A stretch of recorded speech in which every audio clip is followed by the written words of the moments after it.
എൻ്റെ പ്രിയപ്പെട്ട സഹോദരങ്ങളെ, ഈമാനുള്ള ഒരു മരണം വേണമെങ്കിൽ നിസ്കരിക്കണം. അള്ളാഹുവിൻ്റെ വിശുദ്ധമായ ഖുർആൻ പറയുന്നു, വഅ്മുർ അഹ്ലക ബിസ്സലാത്തി വസ്തബിർ അലൈഹാ ലാ നസ്അലുക റിസ്ഖ നഹ്നു നർസുഖുക വൽ ആഖിബത്തു ലിത്തഖ്വ. നിസ്കരിച്ചാൽ നല്ല മരണം അള്ളാഹു തരും. നിസ്കരിക്കുന്നവർക്ക് നല്ല മരണം അള്ളാഹു നൽകും.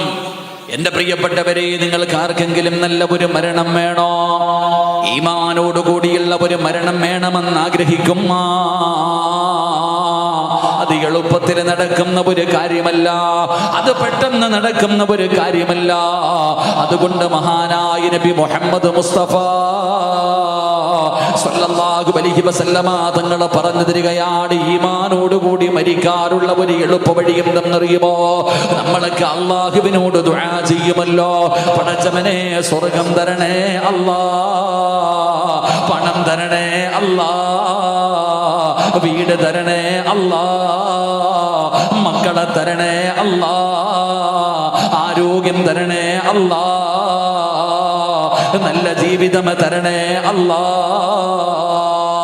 എല്ലാവരും അല്ലാഹുവിനോട് ദുആ ചെയ്യുമല്ലോ. ദുആ ചെയ്യാത്തവർ കുറവാണല്ലോ. എല്ലാവരും അവരവരുടെ കാര്യങ്ങൾ മുഴുവനും അല്ലാഹുവിന്റെ മുന്നിലേക്ക് അവിടെന്ന് പറയുമല്ലോ.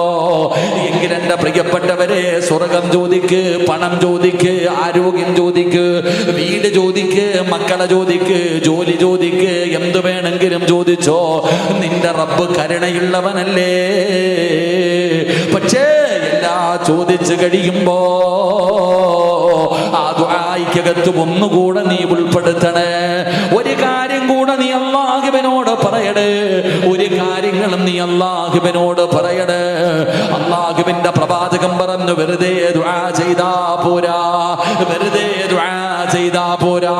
ദുആ ചെയ്യുമ്പോ ചോദിക്കാൻ പറഞ്ഞ ചില നന്മകളുണ്ട്. റസൂലുള്ളാഹി തങ്ങൾ പറഞ്ഞു, നിങ്ങൾ ദുആ ചെയ്യുമ്പോ അല്ലാഹുവിനോട് ദുആ ചെയ്താ കിട്ടുന്ന ചില കാര്യങ്ങളുണ്ട്. ആ കാര്യങ്ങളിൽ ഒരു കാര്യം എന്തെന്നറിയോ? അല്ലാഹുവിന്റെ പ്രവാചകന് പാതിരാത്രിയുടെ നിശബ്ദതയിൽ സുജൂദിൽ കിടന്നുകൊണ്ട് ഈ പ്രപഞ്ചത്തിന്റെ അധിപനായ പടച്ചറപ്പിനോട് അവിടുന്ന് ചെയ്ത ദുആ എന്തെന്നറിയുമോ? യാ മുകല്ലിബൽ ഖുലൂബ് സബ്ബിത് ഖൽബി അലാ ദീനിക. പടച്ചവരെ, നിങ്ങൾ ദുആ ചെയ്യുന്ന സമയത്ത് പടച്ചവനോട് നിങ്ങൾ പറയണം, യാ മുകല്ലിബൽ ഖുലൂബ് സബ്ബിത് ഖൽബി അലാ ദീനിക. എൻ്റെ പ്രിയപ്പെട്ടവരെ, അറബി അറിയുന്നവരെങ്ങനെ ദുആ ചെയ്യണേ? അറിയില്ലെങ്കിൽ നിങ്ങൾ പടച്ചവനോട് പറയണം, അല്ലാഹ് ഈമാനുള്ള ഒരു മരണം തരണേ അല്ലാഹ്. ഈ ലോകത്ത് നിന്ന് യാത്ര പറയുമ്പോ അസ്റായീൽ എന്ന് പറയുന്ന മലക്ക് കടന്നു വരുന്ന സമയത്ത് റൂഹ് പിടിച്ച് തൊണ്ടക്കുടിയുടെ ഭാഗത്തേക്ക് റൂഹ് കൊണ്ടുവരുമ്പോ അവസാനമായിട്ട് നീ തന്ന നാവ് കൊണ്ട് പറയണം, ലാ ഇലാഹ ഇല്ലല്ലാഹ്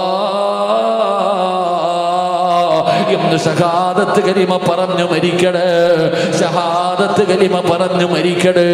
അതിനുള്ള ഭാഗ്യം തരണേ അല്ലാഹ്. അവിടെ നിന്ന് നിങ്ങൾ പടച്ചവനോട് ദുആ ചെയ്യണേ എന്ന് മഹാനായ പ്രവാചകൻ സല്ലല്ലാഹു അലൈഹി വസല്ലമ തങ്ങൾ അവിടെ നിന്ന് പഠിപ്പിക്കുകയാ. അതുകൊണ്ട് ഈമാനുള്ള ഒരു മരണം വേണോ? നമ്മുടെ ഈമാൻ അവിടെ നിന്ന് തട്ടിപ്പറിക്കുന്നതിന് വേണ്ടി ഇബ്ലീസ് കടന്നു വരുന്ന രംഗമാ. അതാ ഹദീസിൽ കാണാ, ഒരു മനുഷ്യന്റെ റൂഹ് പിടിക്കുന്ന സമയം അടുത്ത് വരുമ്പോ ശപിക്കപ്പെട്ടവൻ തന്റെ മക്കളെ മുഴുവനും വിളിക്കുകയാ. ഇബ്ലീസ് തന്റെ അനുയായികളെ മുഴുവനും വിളിക്കുകയാണ്. നിങ്ങളുടെ അവസാനത്തെ സമയമാണ്.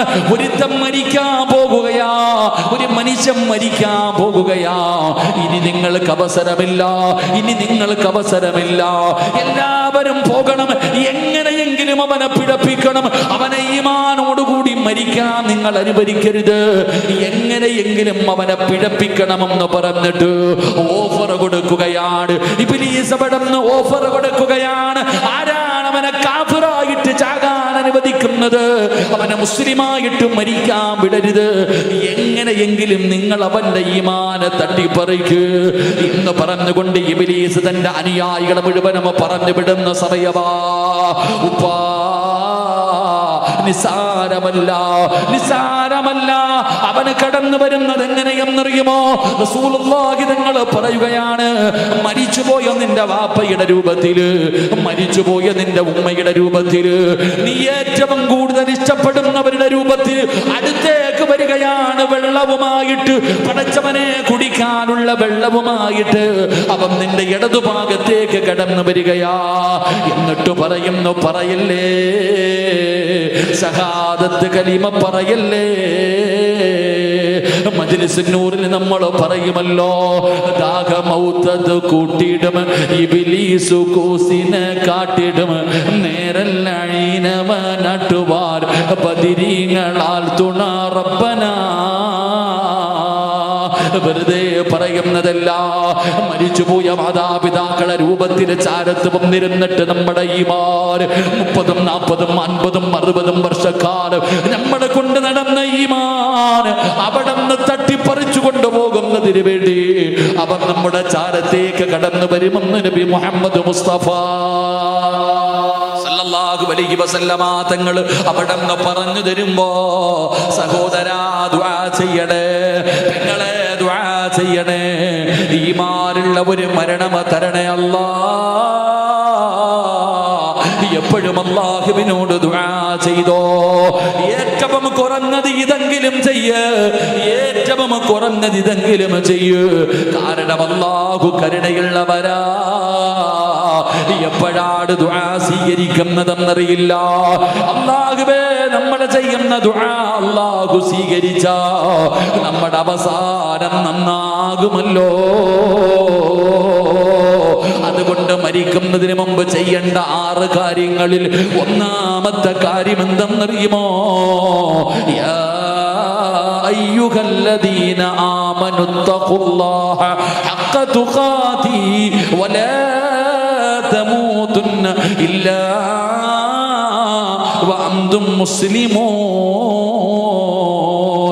മുസ്ലിമായിട്ടേ മരിക്കാവൂ, മുസ്ലിമായിട്ടേ മരിക്കാവൂ. അല്ലാഹുവേ, ഈമാനുള്ള ഒരു മരണം തരണേ അല്ലാ. ഇബ്ലീസിന്റെ ചതിയിൽ നിന്ന് ഞങ്ങളെ രക്ഷപ്പെടുത്തണേ അല്ലാ. ആ സമയത്താണ് പടച്ചവനെ അല്ലാഹുവേ ചിലർ ഇബ്ലീസിനെ പരാജയപ്പെടുത്തുകയാ. എന്നിട്ട് അവര് ശഹാദത്ത് കലിമ ഉറക്കെ പറഞ്ഞിട്ട് മരിക്കുമ്പോ ശപിക്കപ്പെട്ടവനിരുന്ന് കരയുകയാണ്, ശപിക്കപ്പെട്ടവനിരുന്ന് കരയുകയാ. ഇവനെ കുറിച്ചാണല്ലോ അല്ല പറഞ്ഞത്, ഇവനെ കുറിച്ചാണല്ലോ അല്ല പറഞ്ഞത്. അല്ലാഹുവിനോട് ഇബ്ലീസ് പറഞ്ഞു, അല്ലാ, ആദമിന്റെ മക്കളെ മുഴുവനും ഞാൻ പിഴപ്പിക്കും പടച്ചവരെ, സർവരെയും ഞാൻ പിഴപ്പിക്കും പടച്ചവരെ. അല്ല പറഞ്ഞു, ഇല്ലടാ, എനിക്ക് ചില അടിമകളുണ്ട്, അവരെ പിഴപ്പിക്കാൻ നിന്നെ കൊണ്ട് കഴിയില്ലടാ, നീ അവന്റെ മുന്നിൽ പരാജയപ്പെട്ടു പോകുമടാ. പടച്ചവരെ, അല്ലാഹു പറഞ്ഞ അടിമകൾ അവിടെ നിന്ന് ശഹാദത്ത് കലിമ പറഞ്ഞിട്ട് അവര് മരണപ്പെടുമ്പോ ഇബ്ലീസ് കരയുകയാ. അല്ലാഹുവേ, ഇബ്ലീസിനെ പരാജയപ്പെടുത്താ ഞങ്ങൾക്ക് ഭാഗ്യമ തരണേ അല്ലാ. അങ്ങനെ എളുപ്പത്തിൽ പരാജയപ്പെടുത്താൻ കഴിയാത്തവനാണ് ഇബ്ലീസ്. എന്റെ പ്രിയപ്പെട്ടവരെ, അല്ലാഹുവിന്റെ പള്ളിക്ക് വേണ്ടി, അല്ലാഹുവിനെ നിസ്കരിക്കുവാൻ, ഇബാദത്ത് ചെയ്യുവാൻ ഒരു പള്ളി കെട്ടുന്നതിന് വേണ്ടി കുറ്റിയടിച്ചിരിക്കുകയാ. അല്ലാഹുവേ, അതിനു വേണ്ടിയല്ലേ ഈ പരിപാടി സംഘടിപ്പിച്ചിരിക്കുന്നത്. സംഘാടകർ ബക്കറ്റുമായിട്ട് നിങ്ങളുടെ മുന്നിലേക്ക് കടന്നു വരികയാണ്. ഒരു സദഖ കൊടുക്കാൻ കഴിയുമോ? ഒരു സദഖ കൊടുക്കാൻ കഴിയുമോ? അസദഖത്തു റദ്ദുൽ ബലായാ. സദഖ അതാ വിപത്തുകളെ തട്ടിമാറ്റുമെന്നാണ്. ക്യാൻസറിനെ മാറ്റാൻ, ട്യൂമറിനെ മാറ്റാൻ, ഏത് മാരക രോഗത്തിനെ മാറ്റാനും സദഖയ്ക്ക് കഴിയുമോ സഹോദരാ? സംഘാടകർ ബക്കറ്റുമായിട്ട് കടന്നു വരുമ്പോ നീ നിന്റെ പോക്കറ്റിന്റെ അകത്ത് നിന്ന് പൈസ എടുക്കുമ്പോ നീ ചിന്തിക്കേണ്ടത്, 1 രൂപയാണ് എടുക്കുന്നതെങ്കിൽ 70 ശൈത്താൻ നിന്റെ കയ്യിൽ പിടിക്കുകയാ, 70 ശൈത്താന്മാരെ കയ്യിൽ പിടിക്കുകയാ. എന്നിട്ട് പറയുന്നു, കൊടുക്കല്ലേ. അല്ലാഹുവേ വല്ലാത്ത പ്രയാസമാണ്. മക്കളൊക്കെ വളർന്നു വരികയാണ്, സാമ്പത്തികമായി വളരെ അത്യാവശ്യം പണം വേണ്ട സമയമാണ്. കൊടുക്കല്ലേ എന്ന് പറഞ്ഞ് 70 ശൈത്താൻ നമ്മുടെ കയ്യിൽ പിടിക്കാൻ പോകുന്ന നിമിഷമാ. ഇപ്പ അവനെ പരാജയപ്പെടുത്തിയ ആ മരണത്തിന്റെ സമയത്ത് നമുക്ക് അവനെ പരാജയപ്പെടുത്താൻ കഴിയുമല്ലോ. അതുകൊണ്ട് മനസ്സറിഞ്ഞുകൊണ്ടൊരു സദഖ എടുക്ക്. കരുണക്കടലായ അല്ലാഹ്, ദയാലുവായ അല്ലാഹ്, മലികുൽ ജബ്ബാറായ അല്ലാഹ്, ആരെല്ലാം മനസ്സറിഞ്ഞുകൊണ്ടൊരു സദഖ കൊടുക്കുന്നോ അവർക്ക് ഈമാനുള്ള മരണം കൊടുക്കണേ അല്ലാഹ്. ഇബ്ലീസിന്റെ ചതിയിൽ നിന്ന് അവരെ രക്ഷപ്പെടുത്തണേ അല്ലാഹ്. എല്ലാവരും ഇപ്പൊ ബക്കറ്റില്ലേ? പെട്ടെന്ന് അൽഹംദുലില്ലാ. ഇപ്പൊ ഇബ്ലീസ് കയ്യിൽ പിടിക്കും കൊടുക്കല്ലേ 70 എണ്ണം. 1 രൂപ കൊടുക്കണമെങ്കിൽ 70 എണ്ണത്തിനെ പരാജയപ്പെടുത്തണം. 10 രൂപ കൊടുക്കണമെങ്കിൽ എത്ര എണ്ണത്തിന്? അതുകൊണ്ട് മനസ്സറിഞ്ഞിട്ട് ഇഖ്ലാസോടുകൂടി എല്ലാവരും ഒന്ന് പോക്കറ്റിൽ കൈയിട്. പടച്ചോനെ ഈമാനുള്ള മരണം വേണം. അൽഹംദുലില്ലാ, ഒരു നല്ല സദഖ അല്ലാഹുവിൻ്റെ പള്ളിക്ക് വേണ്ടി എല്ലാവരും ഒന്ന് കൈയിട്ടെ. ഇബ്ലീസ് വന്നിട്ട് ഇപ്പൊ തടവും വേണ്ടെന്ന് പറഞ്ഞിട്ട് കുടുങ്ങരുത്. എല്ലാവരും ഒന്ന് പോക്കറ്റിൽ കൈയിട്ടെ. ഇട്ട് നോക്ക്, എന്തെങ്കിലും ഉണ്ടോ നോക്ക്, മടിച്ചിരിക്കല്ലേ. ഒന്ന് പോക്കറ്റിൽ കൈയിട്, ഒന്നിട്ടോ. ചിലപ്പോൾ നീ രക്ഷപ്പെടുന്ന ഇതിന്റെ പേരിലായിരിക്കും. അള്ളാഹു രക്ഷപ്പെടുത്തുമാറാകട്ടെ, അള്ളാഹു രക്ഷപ്പെടുത്തുമാറാകട്ടെ. ഒന്ന് പെട്ടെന്ന് പോ. സല്ലല്ലാഹു അലാ മുഹമ്മദ്.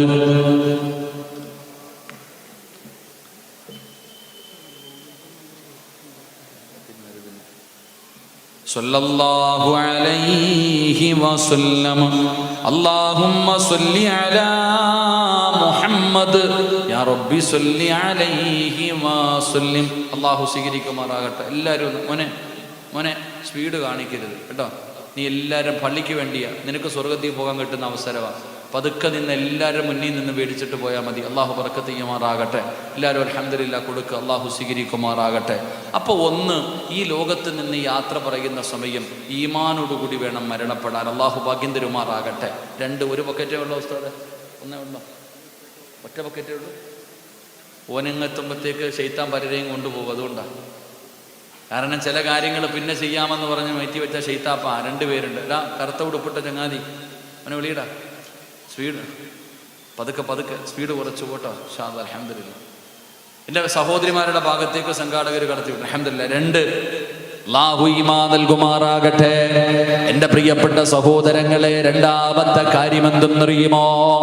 മരിക്കുന്നതിന് മുമ്പ് ചെയ്യേണ്ട രണ്ടാമത്തെ കാര്യം എന്തെന്നറിയുമോ? മഹാനായ നബി മുഹമ്മദ് മുസ്തഫ സല്ലല്ലാഹു അലൈഹി വസല്ലമ തങ്ങൾ പറയുകയാ, രണ്ടാമതായി ചെയ്യേണ്ട കാര്യം എന്തെന്നറിയുമോ? അസ്റായിൽ കടന്നു വരുന്നതിന് മുമ്പ് നീ തൗബ ചെയ്യണേ.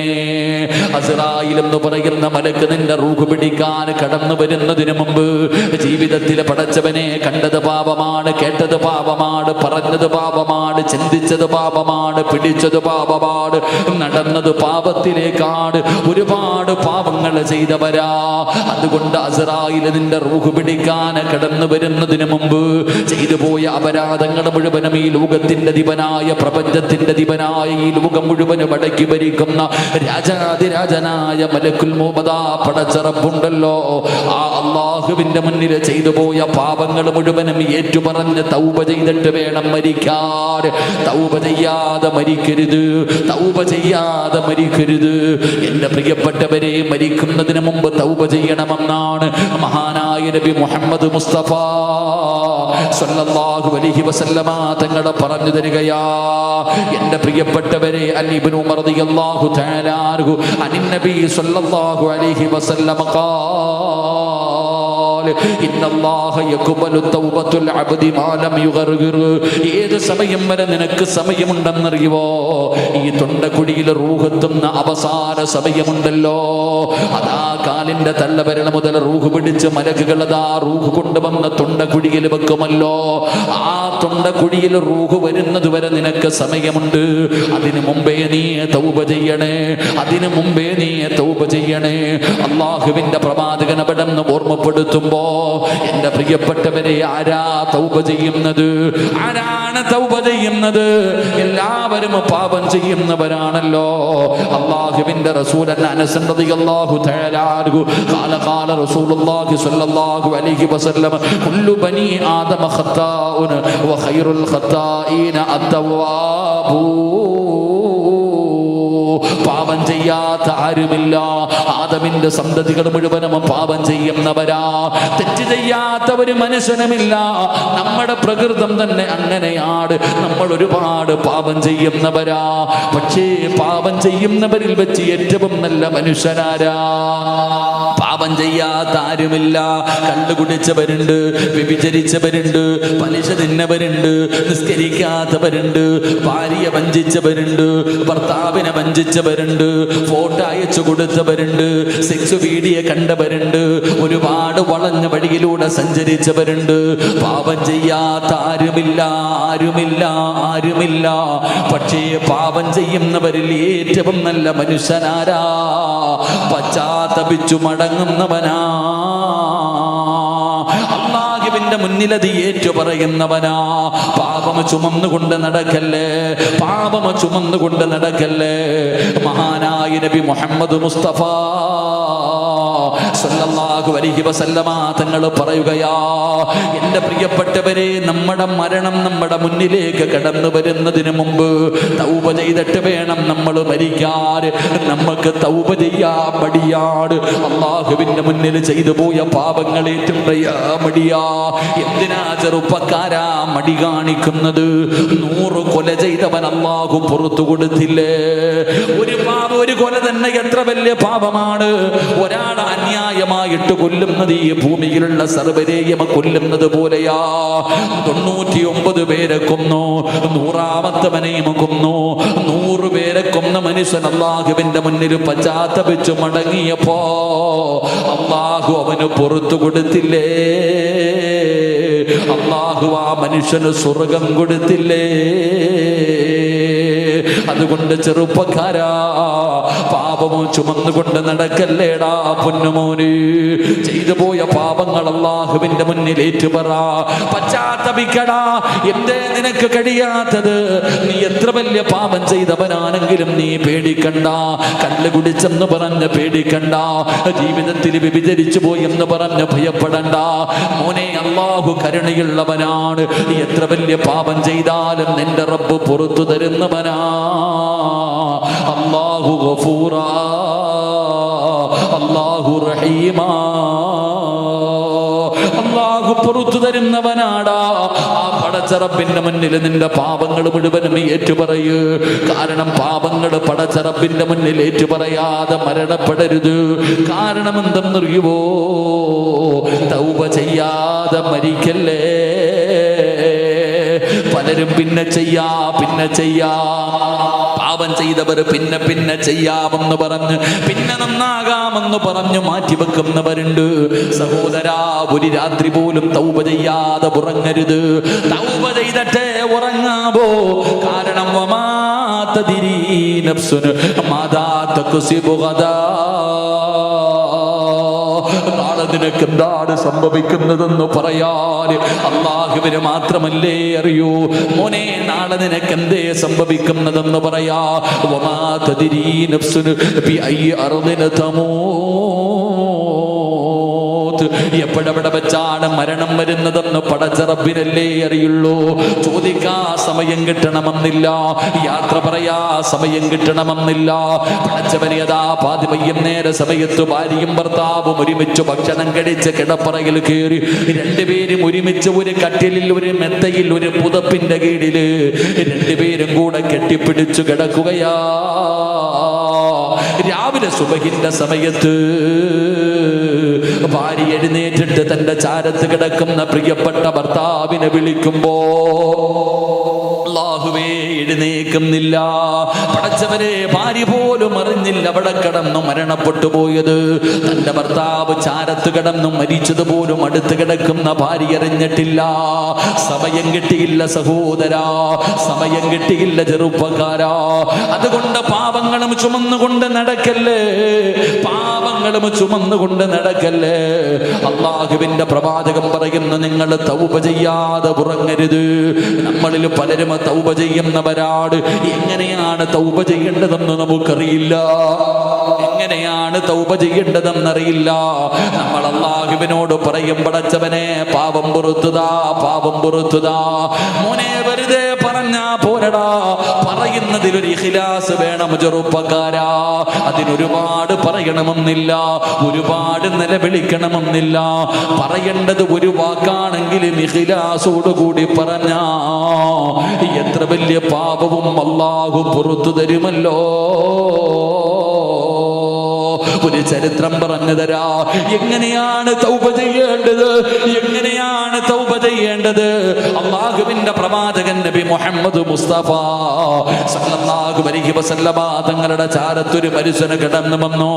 യാ റസൂലല്ലാഹ്, ഞാനൊരു പാപം ചെയ്യില്ല എന്ന് പടച്ച റബ്ബിനോട് ഞാൻ അവിടെ നിന്ന് പശ്ചാത്തപിച്ചു തൗബ ചെയ്തു മടങ്ങി.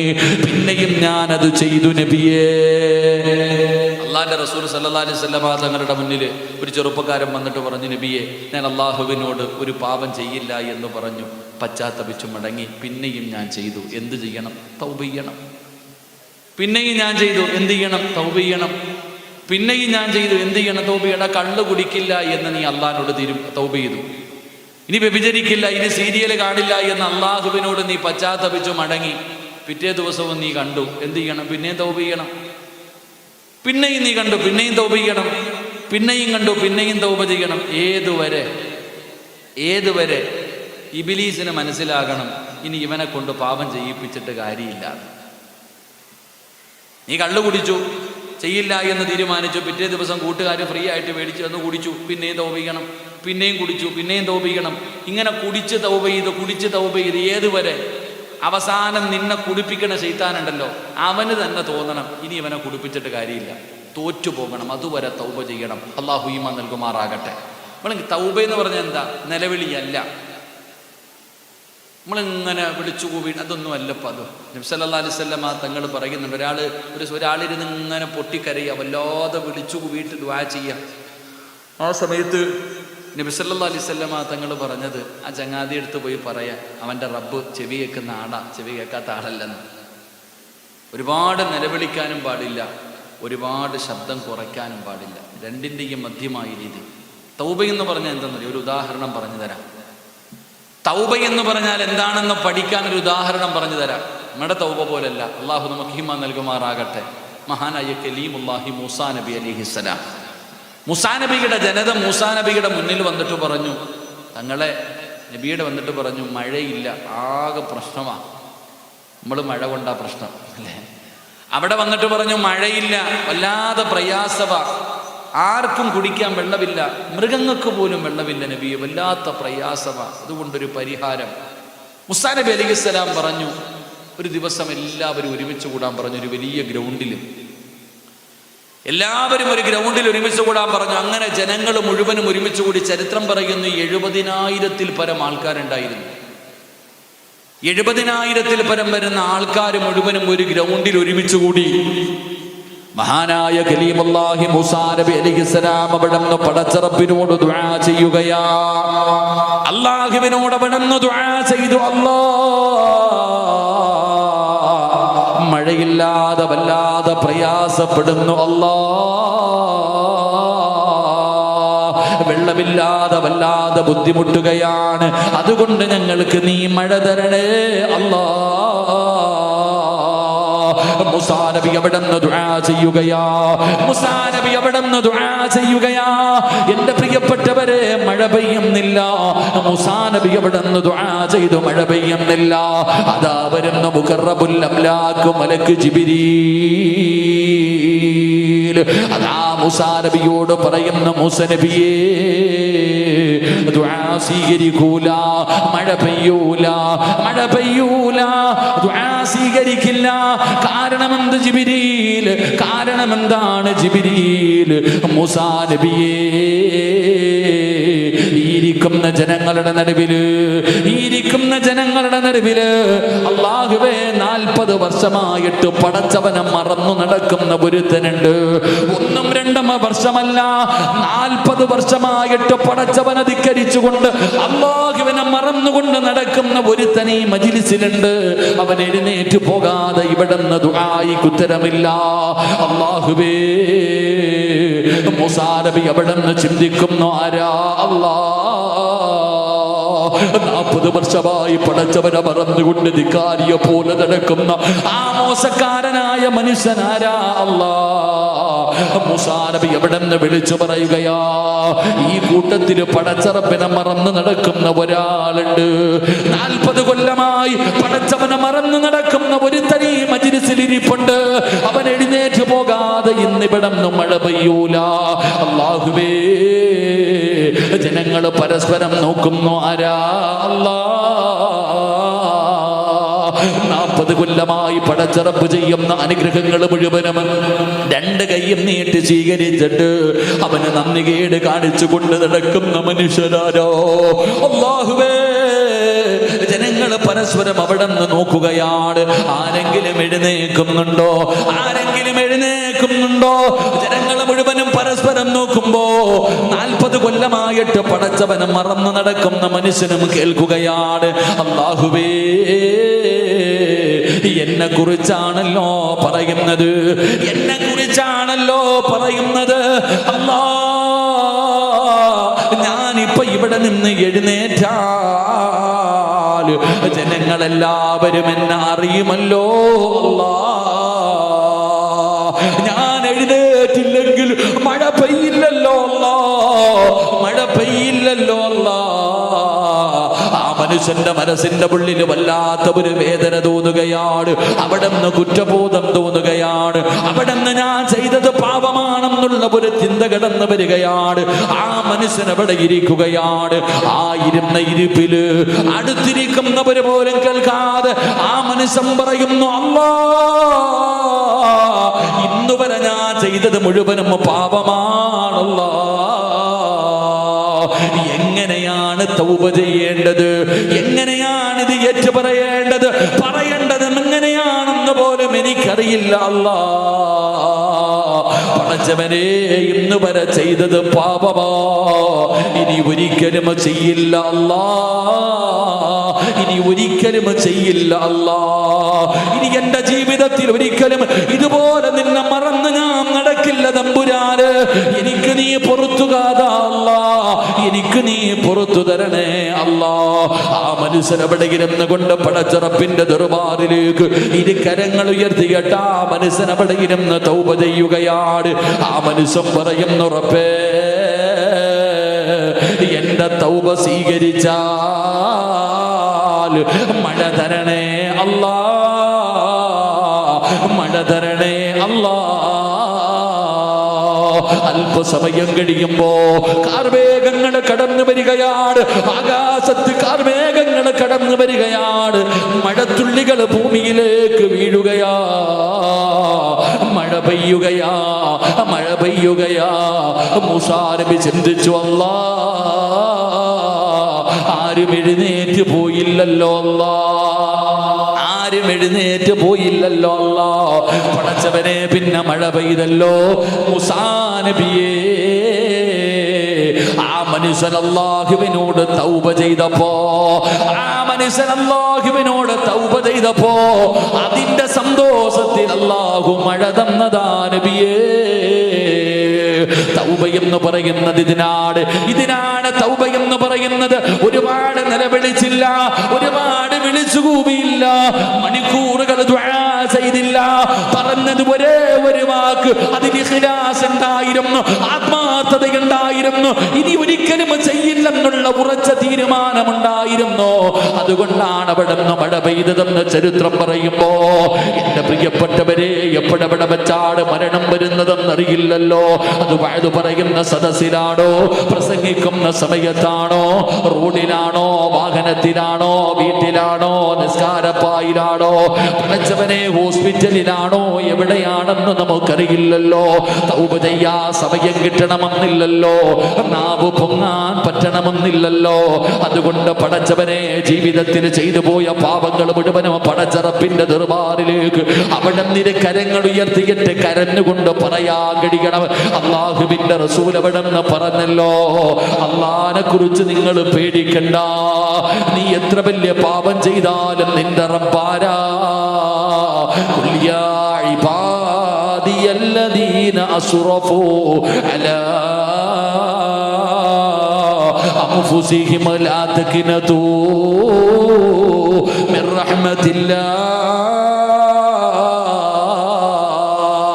നബിയേ പറഞ്ഞു കൊടുക്കു നബിയേ, അവരെത്ര വലിയ പാപം ചെയ്തവരാണെങ്കിലും, അവരെത്ര വലിയ ദ്രോഹം ചെയ്തവരാണെങ്കിലും എന്നോട് പറയാ പറ നബിയേ, എന്നോടൊന്ന് പറയാ പറ നബിയേ, ഞാൻ ഗഫൂറാണ് നബിയേ, ഞാൻ റഹീമാണ് നബിയേ. അതുകൊണ്ട് എപ്പോഴാണ് മരണം വരുന്നെന്നറിയില്ലല്ലോ. അതുകൊണ്ട് നമുക്ക് റബ്ബിന്റെ മുന്നിൽ പറയാ, വെറുതെ കിടന്ന് പറഞ്ഞാ പോരാ, പറയേണ്ടത് എങ്ങനെയെന്നറിയുമോ? പൊറുക്കണ്ട പാപം സയ്യിദി വെറുക്കാതെ പൊറുക്കുന്നവനാരുണ്ട് നീയല്ലാതെ. ഇഹലോക ആർഭാടങ്ങളെന്നെ വലച്ചതാ, നഫ്സെന്ന ഉന്തി തെല്ലി വിട്ടു ചതിച്ചതാ, അല്ലാതെ ധിക്കരിച്ചല്ല റബ്ബേ നിന്നെ, അതുകൊണ്ട് ആട്ടരുതിലാഹേ എന്നെ. അള്ളാഹുവിനോട് പറയണം, പടച്ചവരെ പറ്റിപ്പോയതാ അല്ലാ, ഇബ്ലീസ് ചതിച്ചതാ അല്ലാ, അല്ലാതെ ധിക്കരിച്ചു കൊണ്ട് ചെയ്തതല്ല അല്ലാ, നീ ഗഫൂറാണല്ലോ അല്ലാ, നീ കരുണക്കടലാണല്ലോ അല്ലാ, നിന്റെ അടിമയെ നിനക്ക് ഇഷ്ടമാണല്ലോ അല്ലാ, തൗബ ചെയ്യുന്നവരെ നീ ഇഷ്ടപ്പെടുന്നുണ്ടല്ലോ അല്ലാ, നീ 100 കൊല ചെയ്തവന് പുറത്തു കൊടുത്തവനാണല്ലോ അല്ലാ, എന്റെ പാപമ പൊറുക്കണേ അല്ലാ.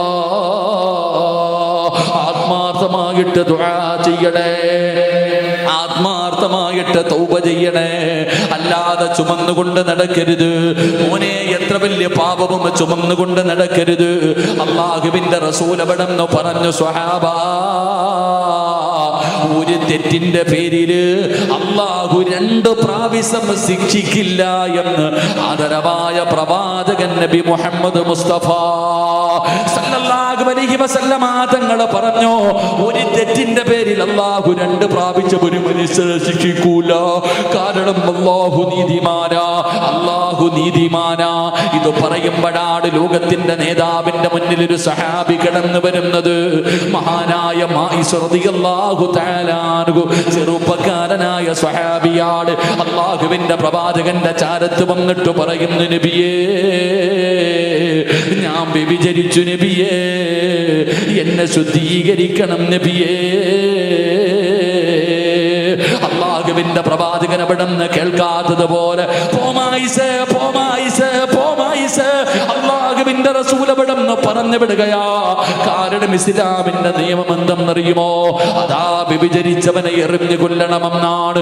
മായിസ് മുത്തി നബിയുടെ മുന്നിൽ വന്ന് കരയുമ്പോ പ്രവാചകൻ അവിടെന്ന് പറഞ്ഞു വിട്ടു. പക്ഷേ മായിസിന് കിടന്നിട്ടുറക്കം വരുന്നില്ല. പിന്നെയും എഴുന്നേറ്റില്ല. ഹദ്റത്തി സല്ലല്ലാഹു അലൈഹി വസല്ലം പ്രവാചകന്റെ മുന്നിലേക്ക് പിന്നെയും കടന്നുപോയി. നബിയെ, എന്നെ ശുദ്ധീകരിക്കണം നബിയെ. റസൂലുള്ളാഹി തങ്ങൾ ചോദിക്കുന്നു, സ്വഹാബ, മായിസ് കള്ള് കുടിച്ചിട്ടുണ്ടോ എന്ന് നോക്ക് സഹാബ. എന്തിനാ പടച്ചവനെ അങ്ങനെ പറഞ്ഞതെന്നറിയോ? നീ അള്ളാഹുവോട് പശ്ചാത്തപിച്ചു മടങ്ങ, റബ്ബ് നിനക്ക് പുറത്തു തരും. നീ ഇങ്ങനെ ശിക്ഷ ഏറ്റുവാങ്ങണ്ട എന്ന് കരുതിയിട്ട് പ്രവാചകൻ അവിടെ നിന്ന് പറയുമ്പോ സ്വഹാബികൾ പറഞ്ഞു, ഇല്ല നബിയേ, കള്ള് കുടിച്ചിട്ടില്ല. മൂന്നാമതും ആയിഷ റളിയല്ലാഹു തആല അല്ലാഹുവിന്റെ റസൂലിന്റെ കൈ പിടിച്ചിട്ട് പറയുന്നു, നബിയേ, എനിക്കറിയാ എന്നെ എറിഞ്ഞു കൊല്ലണമെന്നാണ് ഇസ്ലാമിന്റെ നിയമം. പിന്നെയും ഞാൻ എന്തുകൊണ്ടാണ് ഇത് പറയുന്നതെന്നറിയോ? എനിക്ക് അല്ലാഹുവിന്റെ മുന്നിൽ ചെല്ലുമ്പോ അല്ലാഹു എന്നെ 2 പ്രാവശ്യം ശിക്ഷിക്കില്ലല്ലോ. ഇവിടെ വെച്ചത് ഏറ്റുകഴിഞ്ഞാൽ, ഈ ശിക്ഷ ഇവിടെ നിന്ന് ഏറ്റുവാങ്ങിക്കഴിഞ്ഞാൽ എനിക്ക് അല്ലാഹുവിന്റെ മുന്നിൽ രക്ഷപ്പെടാൻ പറ്റുമല്ലോ. റസൂലുള്ളാഹി തങ്ങളുടെ കണ്ണ് നിറയുകയാ. സഹാബാ, മായിസനെ എറിഞ്ഞു കൊല്ല് സ്വഹാബാ. മായിസ റളിയല്ലാഹു തആല വന്നിട്ട് പറഞ്ഞു, നബിയേ, അള്ളാഹുടെ മുന്നിൽ പോകുമ്പോൾ ഒരു തെറ്റിന്റെ പേരിൽ 2 പ്രാവശ്യം അള്ളാഹ് ശിക്ഷിക്കൂല. അതുകൊണ്ട് ഇവിടത്തെ ഞാൻ ഏക്കാം, അവിടത്തെ എനിക്ക് പറ്റൂല. മായിസ റളിയല്ലാഹു തആല അൻഹുവിനെ സ്വഹാബികൾ എറിഞ്ഞു കൊന്നു. പിന്നീട് ഒരിക്കൽ മായിസ റളിയല്ലാഹു തആല അൻഹുവിന്റെ ഖബറിന്റെ ചാരത്തുകൂടെ നടന്നു പോയപ്പോൾ സഹാബികൾ പറഞ്ഞു, ഇത് വ്യഭിചരിച്ചിട്ട് എറിഞ്ഞു കൊന്ന അവിടുത്തെ സഹാബിയുടെ അവിടുത്തെ ഖബറാണ്, മായിസിന്റെ ഖബറാണെന്ന് പറഞ്ഞപ്പോൾ റസൂലുള്ളാഹി തങ്ങൾ പറഞ്ഞു, നിങ്ങൾക്കറിയാത്തത് നിങ്ങൾ പറയരുത്, മായിസ് സ്വർഗത്തിലാണെന്ന്. അപ്പം മായിസ റളിയല്ലാഹു തആല അൻഹുവിന്റെ കൂടെ വ്യഭിചരിച്ചൊരു പെണ്ണുണ്ടായിരുന്നു. ഓളിതറിഞ്ഞ് നബി സല്ലല്ലാഹു അലൈഹി വസല്ലം തങ്ങളുടെ മുന്നിൽ വന്നിട്ട് പറഞ്ഞു, 2ാമത്തെ പ്രതി ഞാനാ നബിയെ, ഞാൻ ഗർഭിണിയാ. നബി സല്ലല്ലാഹു അലൈഹി വസല്ലം തങ്ങൾ പറഞ്ഞു, നീ പോയി പ്രസവിച്ചിട്ട് വരാം. കാരണം ഗർഭിണിയായൊരു പെണ്ണ് 9.5 മാസക്കാലം ഗർഭം ചുമന്ന് മരണവേദനയുടെ വേദനയിൽ നൊന്ത് പ്രസവിച്ചു കഴിഞ്ഞാൽ പിന്നെ വരൂലല്ലോ. ആ കുഞ്ഞിന്റെ മുഖം കണ്ടു കഴിഞ്ഞാൽ പിന്നെ വരൂലല്ലോ. നബി പറഞ്ഞു, നീ പോയി പ്രസവിച്ചിട്ട് വരാൻ. ഈ പെണ്ണ് പോയി പ്രസവിച്ചിട്ട് ചോര കുഞ്ഞും എടുത്തുകൊണ്ട് മുത്തുനബിയുടെ മുന്നിൽ സല്ലല്ലാഹു അലൈഹി വസല്ലം പ്രവാചകന്റെ മുന്നിൽ വന്നപ്പോൾ പ്രവാചകൻ പറഞ്ഞു, എന്നാ നീ പോയി പാല് കൊടുത്തിട്ട് വാ. കുഞ്ഞിന് പാല് കൊടുക്കണമല്ലോ, ഭക്ഷണം തിന്നുന്നവരെ. ഈ കുഞ്ഞിന്റെ മുഖം കണ്ടാലെങ്കിലും ഈ പെണ്ണിന്റെ സ്വഭാവം മാറുമെന്ന് വിചാരിച്ചു. ഇല്ല, കുഞ്ഞ് ഭക്ഷണം കഴിക്കാൻ തുടങ്ങിയപ്പോൾ ആ കുഞ്ഞിനെയും കൊണ്ട് മുത്തുനബിയുടെ മുന്നിൽ വന്നിട്ട് കാണിച്ചു കൊടുത്തതോ, നബിയെ തിന്നാൻ തുടങ്ങി നബി, ഇനി എനിക്ക് ശിക്ഷത. നമ്മൾ ഒളിച്ചും പാത്ത് വീണ്ടും ചെയ്തുകൊണ്ടിരിക്കും. അള്ളാന്റെ മുന്നിലൊന്ന് പറയാൻ പോലും നമുക്ക് മനസ്സില്ല. അള്ളാഹു നമുക്ക് ഈമാൻ നൽകുമാറാകട്ടെ. അതുകൊണ്ട് സഹോദരങ്ങളെ, 2 തൗബ ചെയ്തിട്ട് വേണം മരിക്കാൻ. അള്ളാഹു ഭാഗ്യം തരുമാറാകട്ടെ. എൻ്റെ പ്രിയപ്പെട്ട സഹോദരങ്ങളെ, തൗബ ചെയ്യാതെ മരിക്കരുത്. തൗബ ചെയ്തിട്ട് വേണം മരിക്കാൻ. അള്ളാഹു ഭാഗ്യം തരുമാറാകട്ടെ. തൗബ ചെയ്തിട്ട് മരിച്ചാൽ കിട്ടുന്ന പ്രതിഫലം എന്താ? തൗബ ചെയ്യാതെ മരിച്ചാൽ ഉണ്ടാകുന്ന നഷ്ടം എന്താ? ഇതുകൂടെ പറഞ്ഞിട്ട് നമുക്ക് പിരിയാം. അള്ളാഹു ഭാഗ്യം തരുമാറാകട്ടെ. 19 ആരും മാറ്റി നോക്കണ്ട. 19 11 മണിക്ക് നിർത്താമെന്ന് പറഞ്ഞു. എനിക്ക് തൗബ ചെയ്താൽ കിട്ടുന്ന പ്രതിഫലവും തൗബ ചെയ്യാതെ മരണപ്പെട്ടാൽ കിട്ടുന്ന ശിക്ഷയും പറയണമെന്ന് ആഗ്രഹമുണ്ട്. നിങ്ങൾ ഇരുന്നാൽ ഞാൻ പറയാം, ഇല്ലെങ്കിൽ ദുആ ചെയ്യാം. എന്തു വേണം? പറയണോ ദുആ ചെയ്യണോ? പറയണമെന്ന് ആഗ്രഹമുള്ളവരെന്ന് കൈപൊക്കിക്ക്. പൈസ ചോദിക്കുമ്പോൾ ഇതുപോലെ പൊക്കണം കേട്ടോ. എഴുന്നേക്ക്, എല്ലാവരും എഴുന്നേക്ക്. കസേര എടുത്ത് ഫ്രണ്ടി വാ. എല്ലാവരും വാ. ആ നിൽക്കണ ചങ്ങാതി നിർത്തി, പെട്ടെന്ന് വാ. നിങ്ങൾ ഇങ്ങോട്ട് കയറിക്കോ, ഒയറൊന്നും മറിക്കാതിരുന്നാൽ മതി. ഇങ്ങോട്ട് കയറി വാ, എഴുതിട്ട് വാ.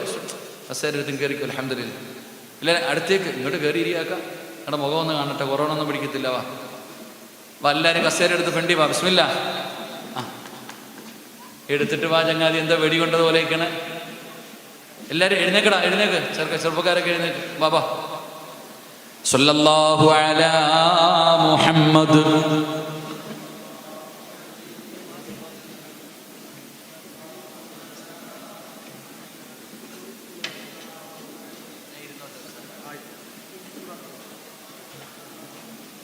കസേര ഇങ്ങോട്ട് കയറ്റിയിട്ട് ചങ്ങായി, നിങ്ങളെന്തിനാ അടങ്ങിക്കണേ? അള്ളാഹു സ്വീകരിക്കുമാറാകട്ടെ. അള്ളാഹു സ്വീകരിക്കും. ഇങ്ങോട്ട് ഇവിടെ എന്താ നിൽക്കണേ ചെറുപ്പക്കാർ? ഇങ്ങോട്ട് കയറിക്കും. ഞാൻ ഇരുന്നോട്ടെ? നിങ്ങളൊക്കെ ഇരിക്കല്ലേ, ഞാൻ ഇരുന്നോട്ടെ? പറ മനുഷ്യന്മാരെ ഇരുന്നോട്ടെ. എന്താ ബക്കറ്റിൻ്റെ അടുത്ത് നിൽക്കണത്? വാ പെട്ടെന്ന്. ഇൻഷാ അല്ലാഹ് ഒരു നന്മ പറഞ്ഞിട്ട് നമുക്ക് ദുആ ചെയ്യാം. പേപ്പർ എടുക്കണം.